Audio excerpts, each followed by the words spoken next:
Today, we celebrate the Feast of the Epiphany, the feast of the wise men coming to see Jesus. And between last week, this past Tuesday being the Feast of the Circumcision, in some churches the Feast of the Circumcision and the Holy Name.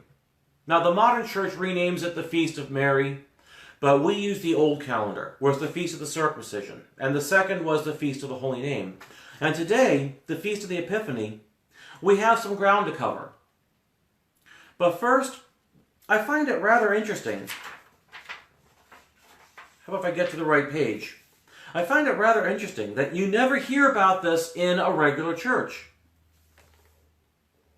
In today's Gospel, Matthew 2, verse 7, Herod secretly called the wise men. Okay? That is, the wise men, the magicians, the astrologers, and learned from them exactly what time the star appeared. And we also have, the wise men said, we saw his star and have come to worship him. Astrology was very important in this verse. It's very important in today's gospel. So before I start talking and rambling on like I usually do, if we have any astrologers who are seeing this, I would be very curious to see what a horary chart would look like at the time when Jesus was supposedly born, be it December 25th or March 25th. There's a tradition behind that we're going to talk about as we get into Lent. But the September 25th, March 25th, or whatever date, find out whatever date would be the closest to having this star, to having a star that would show exactly where this child is in Bethlehem. I think that would be an interesting exercise. In fact, it's even interesting that he's born in Bethlehem. Now, Bethlehem in Hebrew is Bes Lechem, house of bread. And bread was so important in the Middle Eastern diet that the word lechem also became a generic word for food. So, keeping this in mind, I think we can gain something from this, that the prophecy of the Messiah being born in Bethlehem is a prophecy of the one who will feed the nations. Again, we'll get into this in Lent when we talk about the the story of the loaves and the fishes. Okay, enough for that part of the ramble for now. I want to talk about the actual theme of today. Are you a grower or a shower? Okay, now, I actually kind of picked that because it was kind of provocative. But I think it's kind of important in terms of magical work. So I'm going to start backwards and work our way forward. Now, on an exoteric level, the circumcision is considered the first time Jesus was shown to the Jews, because he was taken on the 8th day. Now, a week later being the 8th day, if Sunday is the first of the month, the next Sunday will be the 8th. That's how we get the 8th day. You count the first day as 1, and the 7 days after will be the 8th. So on the 8th day of his life, not the 8th day after his birth, he was taken in fulfillment of the law to be circumcised. This was his showing to the Jews. Now, the Epiphany is considered the first time Jesus was shown to the Gentiles. The idea here is that from these small beginnings, the entire world might come to know him, all peoples might come to know him. So, that's the story on the exoteric level. On a slightly less exoteric level, the circumcision was the first time Jesus' blood was shed. And what this tells me, in terms of our own practice, it matches something that I've seen. That before you can grow, before you can increase in one area, you must decrease in another. For example, last week I mentioned a series of magical rites that I did for friend Rhiannon. They had a side effect involving all kinds of attention I really hadn't had regularly before. What I didn't tell you about is what I was doing the summer before that. I did a series of exercises in the summer of '98 that I called the Rosary and the Ring. This was a series of path workings through the Sephiros and the Tree of Life, starting with Malchus, going all the way up to Kesser, and then from Kesser back down to Malchus. Working up, I did one Sephirah each week. I visited the Sephirah twice in the week. And then working down, I did all Sephiros, each Sephiron a day for 10 days. So it was an 80-day exercise. The exercise had a misguided intention. It was a misguided intention, and the primary intention, it just fell apart. It fell apart completely. I'm actually thinking to write a novel about this. I've written now the actual story can be found on my Patreon feed. I've written the story there.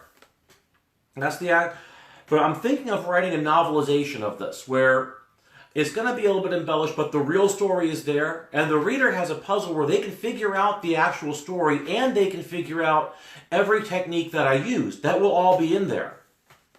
So I'm thinking of writing a novelization that way. This was a pretty fascinating experiment. It was a fascinating series of exercises, and I do think there's something to be learned from it. But what happened was the primary effect did not manifest. It was complete and total disaster. My life went to total crap. Went to total crap for a few months, but also in the aftermath, other things I was doing. Like I was starting out with a business venture, things were looking up for that. There was a group I was starting, things were looking up with that. There was a magical order that I was kind of starting. It's kind of weird to describe now, but things were looking up with that. So many things were looking up, but before I could increase, I had to decrease and be brought to a very low point in my life. Another example. This one isn't personal so much as anecdotal. Okay, in the Gallery of Magic system, it's a bit too eclectic for me, so I keep it over there. But I used to lurk on a group, because I had some friends that were really into it, and I used to lurk on a group where one of them was a moderator. And I would hear things about the quote-unquote wealth magic book. It's broken down to like 7 different rituals, and the second ritual, which is based on the 6th and 7th books of Moses, it's considered very disruptive. There were times people were describing where they were doing the ritual, they only had like $8 in their pocket and no gas to get to work for the next 2 weeks. It was pretty bad. But what happened was, at the end of the ritual, they would find their situation getting a lot better. The way it was described was like a slingshot. You pull back, you go really far back before you can be hurled forward. That's the way that these rituals were described. So it goes back to, no matter what you think of that system, right, I'm not going to make any judgments. I'm simply saying it's not for me. If it's for you, fine. But no matter what you think of the system, the principle certainly matches something I've seen before. Before you can increase, you must decrease. And we see this in the Feast of the Circumcision, that for Jesus to grow in the law and to increase in the law, he must first lose a part of himself and shed some of his blood. So we see this increase-decrease dynamic in the Feast of the Circumcision. Now, after this, the time frame will be roughly 2 years later if we're following the Gospel of Matthew. If we're following the Gospel of Matthew and just putting the little details together, the time frame will be about 2 years later. So I'll say any time within the next 2 years after Jesus was circumcised, the wise men come. Now again, this is the first time the Gentiles see him. So the wise men come, and they bring gold, frankincense, and myrrh, which the church interprets this as being gifts to Jesus' humanity, to his divinity, and to his kingship. The Venerable Bede tells us that Caspar offered gold to Jesus as king and Lord. Melchior offered frankincense to Jesus as God. And Balthazar offered myrrh to Jesus as man who would suffer. So there is a symbolism behind the 3 gifts. That's a little bit more than, again, what you see or hear in regular churches. In fact, I've actually seen church incenses that have myrrh and frankincense. That's common, but I've actually seen frankincense covered with gold leaf before it can, and sold as a church incense. Used to have some of that like 20 years ago, but I moved 6 times since then and don't know what happened to it. Alright. But what does the Epiphany tell us magically? It also tells us a few things. On the one hand, it tells us that as you grow, you're going to show. Okay, you decrease before you increase. I think I've already established this. In fact, I was at a pretty low point, even in the course of THAVMA. I want to tell you that story before I finish here today also, because that's been weighing on my chest recently. So you have a decrease. It's really common to be brought low before you get brought high, before you come really high. That's common enough. I was at a very low point in my life before I started THAVMA. I've talked about that several times. I started THAVMA. It's not always been rosy. It's had ups and downs.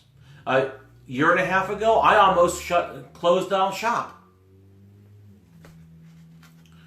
But what happens is, as you grow, you attract attention. You attract attention from friends who may wish to elevate you, who may wish to help you. You also attract attention from enemies who may wish to stop you. In the case of the Magi, they saw the star. They did the horary charts. They saw the star. They knew where to go, to Bethlehem.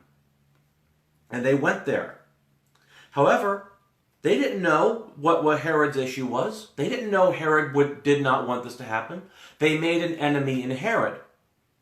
But they made a friend in God who told them to go another way.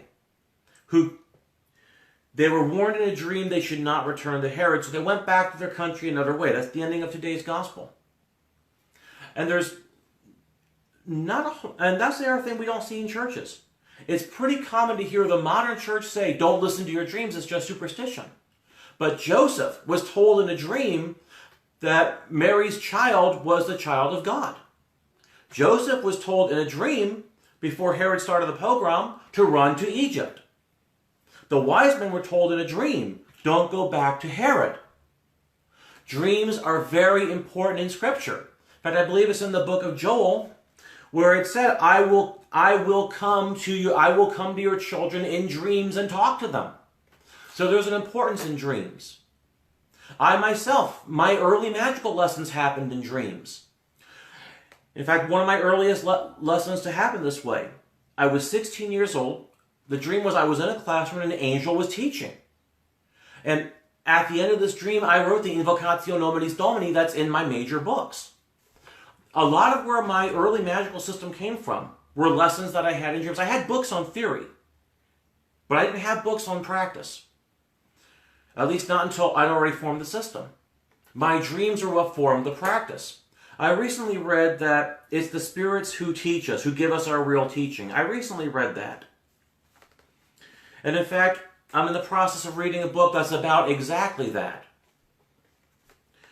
Well, that's true. It's true because, I can say it's true because I've experienced it. And I'd like to think that every last one of you, either you have experienced it in some way, or you will experience it eventually as you go further in your practice. Now, this doesn't mean everything the Spirit said should be taken literally or seriously or believed without question. Always test the spirits. Always test, always be sure. You cannot afford to be stupid in this type of work. But it does mean that the teaching is out there. And it's very common for what's found in books to fail us. It's very common for what one teacher says to fail us. Because one person's advice may work for you where another person's advice may not. Case in point, I mentioned a year and a half ago I was going to close down THAVMA. October 2017. Okay, 2017 was kind of a rough year for me business-wise. It started out with the Vatican putting a DMCA notice against a book that I translated that they didn't want anybody to know about. They didn't want the regular people to know about it. They DMCA'd me pretty hard. That actually hurt me on a business level. That did some damage. By October, this was February, by October I wasn't able to recover from it. I was depressed, I was feeling like crap, and I wrote a post, I'm going to shut down THAVMA. It disappointed a lot of people, it got a lot of people's attention. I realized that I came from a point of weakness. But this was what, Friday or Saturday I said this. On Monday, I had 2 phone calls. One phone call was from Grace Farron in the morning. The other phone call was from Craig Williams in the evening. And now these two, they're very accomplished. They paid their dues. They're successful in their fields. They gave me advice that they use, but the advice they gave me was diametrically opposite of each other. I'm not going to say what the advice was, just that They gave advice that was diametrically opposite of each other. But what they said worked for them. It would not have worked for each other. So this is why I say, be careful with books, even with my books, be careful with what's said in a book with any instructions you get, because it may be good. It may work for the author. The things I write in my books, they do work for me. But that doesn't mean that it's going to work for you. There are certain disciplines, certain skills that I've been trying to build for 30 years, and I still haven't gotten anywhere. Either because I'm following the wrong advice, I'm following advice that doesn't work for me, or I just haven't figured out how to make it work for me. So, be careful. Listen to your dreams. Pay attention to your dreams. Have a healthy skepticism about your dreams. But do listen and do pay attention to what's being said if the message is something you should do, and if the message is something that can help you improve your practice, improve your skill set, improve your life. Because that's the goal. If you don't want to improve your life, then why are you working magic? I've said before, magical ability is merely the side effect of a vibrant, powerful spirituality. But if you don't want to improve your life, why are you messing with your spirituality? Why are you messing with magic? Why are you messing with anything?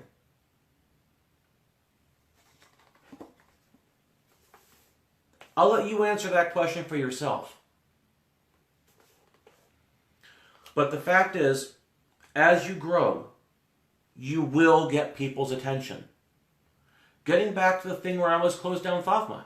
I'm glad I didn't. Actually, 2017 turned out to be way better than 2016 in the end. 2016 was way better than 2015.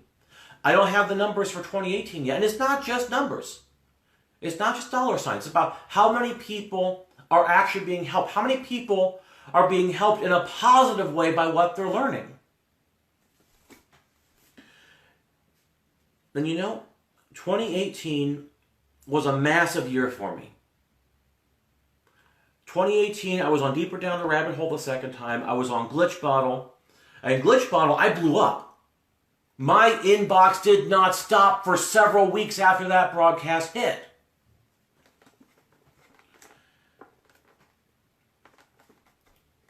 I see I've got a few comments I want to read. Todd says, say it. We seek to know in order to change, in order to better serve.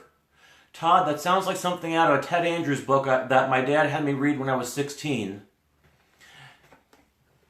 I'll get to that later. And Jen says, it's a good thing you didn't. It's a very good thing I didn't. I'm glad I didn't. By the way, my order of your book, it showed up this past week. I just started reading it. You've got some great stuff in there. Just wanted to make sure you knew. Okay. So, where I'm going with this is, I didn't know when I was going to close it down, but all of this support, this outflow of support just came. It really just lifted me up. As you grow, you will show. There's a truth to that. You will find support in areas that you have no idea you had support. And this support, it can be in the physical world. It can also be spiritual. Whether you want to say etheric, lower astral, higher astral, mental, causal planes, whatever. Asiya, Yetzirah, Bria, Atzilus, whatever. The support is there, physical and spiritual. Other human beings are there to support you. There are entities that are there to support you. Now I have a weird relationship with most entities, largely because of the time I spent as an exorcist. Quite bluntly, my style was very bullyish. My style was kind of an ass. And I don't think I've been forgiven for that. So I have kind of a weird relationship. So spirit communication gets weird. I had an incident last night in Miamisburg, which definitely kind of weirded me out. I'm still processing that. But that's a part of growing. You're going to know. You'll make friends. You'll make enemies. The question I have for you is, how do you treat your friends? And how do you handle your enemies? That's the question I would have for you as you grow. And the other question is, do you find yourself hitting a plateau where you don't grow any further? And do you stop? Do you find yourself discouraged? Or do you find yourself keeping on in your discipline, keeping on in growth, keeping on working on your system. I know I've had points of ups and downs. Hold on a second. Andy asks, both Deeper Down the Rabbit Hole and Glitch Bottle podcast were great interviews. Any more in the pipeline? Andy, the answer is yes. 2 months ago, I did record an interview with Glitch Bottle. Alex hasn't had a chance to release it yet, so I'm waiting for that. And Jen says, get stuff on your tail now, and when you're working magic, I got a booger there now. Not sure I completely understand, but I think I understand the gist. Okay, but that's true though. That's true. You're going to get the stuff now. When you're working it, you will have some things. I actually fielded an email from a gentleman recently who asked me, in Ritual Magic for Conservative Christians, you intimate that people who are sensitive shouldn't attempt magic. Is there anything that he could do? Now, what I said was people that have a tendency to attract entities probably should either leave magic alone or they should learn ways to protect themselves and learn to deal with the entities. And Jen says, I mean, you have obnoxious entities now and then. Yeah, that is so freaking true. I'm pretty sure we've all got stories about that. In fact, if you don't have a story about it, I would question whether you are actually practicing.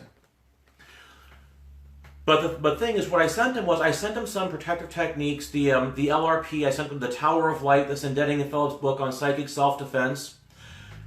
And I also told him the Guardian Angel prayer and getting in contact with the Guardian Angel.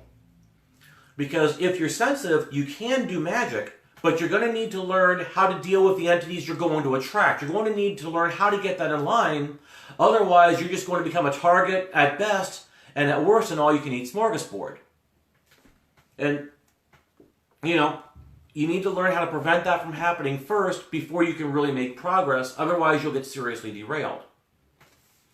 But these are side effects of growth. These are consequences of growth. These are things that are going to happen as you progress. So, as I leave this, and I really didn't plan on talking for very long today, but I know I tend to go on for 40-45 minutes. In magic, are you to be a grower? Or are you to be a shower? You are to be both. Because your work, if sooner or later, and people may not know you're working magic. Some of the most effective magicians never tell anybody about their work. Remember that key to be silent that we talked about in Advent? They follow that. They never tell anybody.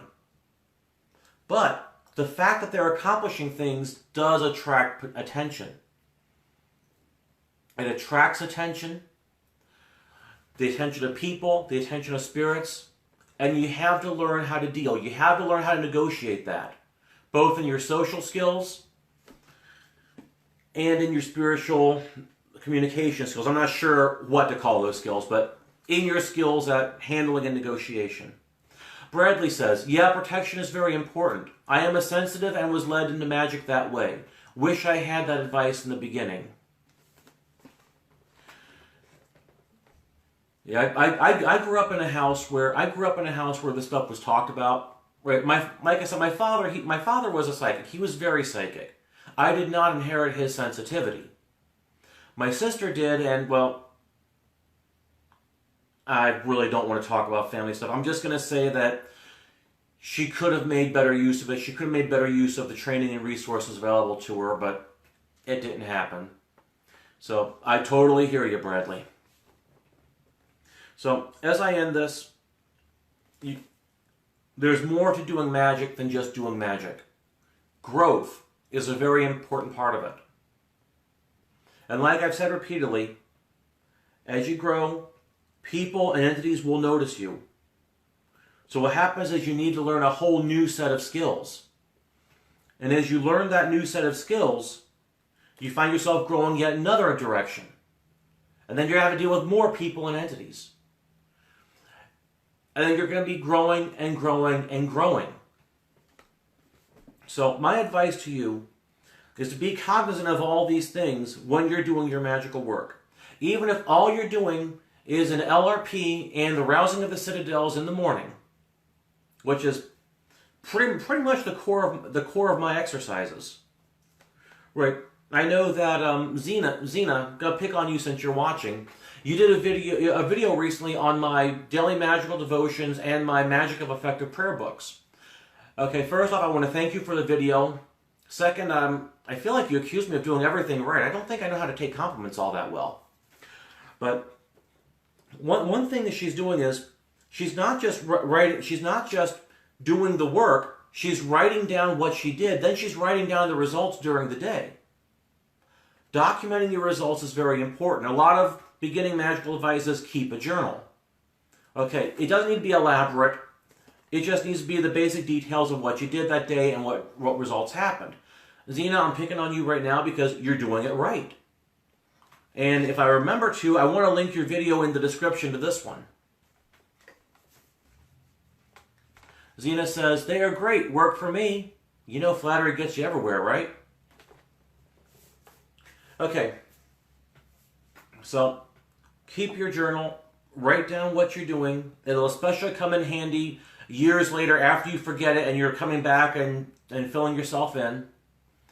Keep your journal, pay attention to what's going on in the world around you. Pay attention to what's going on in your social relations.